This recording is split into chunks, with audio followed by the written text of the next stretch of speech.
Assalamualaikum warahmatullahi wabarakatuh. Ashama harkafuuna akkam jirtu. Baga gara chaanalii kanaa nagaan dhuftan isiniin jedha.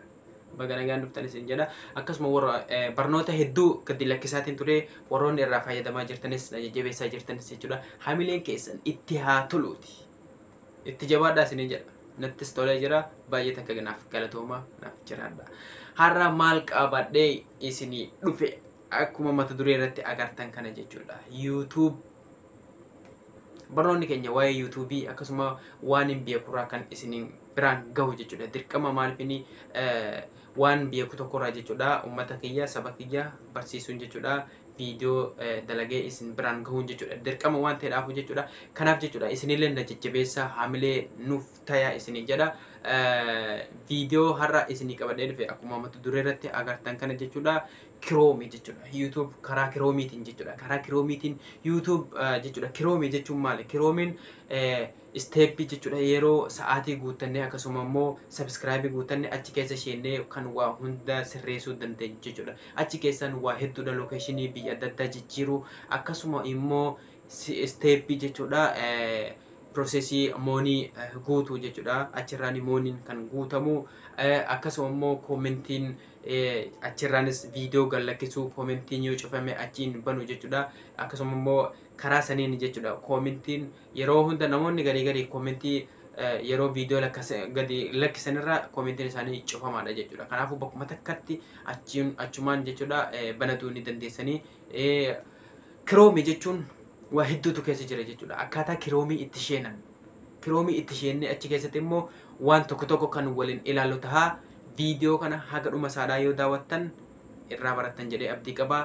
Turtii gaarii viidiyooliin. Baga irra deemin gara chaanaalii kanaa nagaan dhuftan isiniin jecha warroonni chaanaalii kana haaraa taatan subscribe godhuun maatii keenyatti dabalama isiniin jedha. Kiroomii keessan akkaataa kiroomii itti seenan viidiyoon kun jechuudha. Viidiyoo shortii warroonni kiroomii seenuu hin beekne jechuudha. Viidiyoo kana ilaaltanii kiroomii keessa seentanii waa hunda achi keessan sirreeffatuu dandeessu jechuudha. Kiroomii kan jedhu telefoona keenya irra ni jira. Kiroomii kana keessa seennee waliin haa sirreessinu. Yeroo keessa seenne kunoo akka ittiin nuuf bayaa warroonni jalqaba irratti seentanii hin seenne jechuudha. Kunoo akka itti isiniif bayaa jechuudha. Warroonni jalqaba seentan jechuudha. YouTube kan jedhu kana asitti inni fidaa yoo fiduu dabaleen asirratti barreeffatu dandeessan. Kan YouTube jedhu kanarra cuqaafannetii haa seennuti waliin. Akkuma argaa jirtan kana kunoo akkuma argaa jirtan kana nuuf baaseetii jira jechuudha. Tuqaa sadii asirra jirtu tana jechuudha. Tana tuqatuu qabna jechuudha.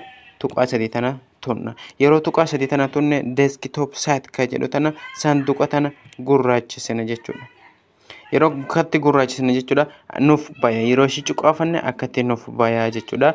Amma kiroomii YouTube karaa kiroomiitiin seenuu jirra jechuudha.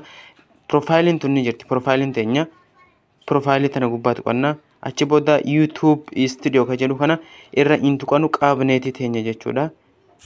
Kunoo akkatti nuuf baya. Achi booda kunoo preview page kan jedhu kana tuqanna.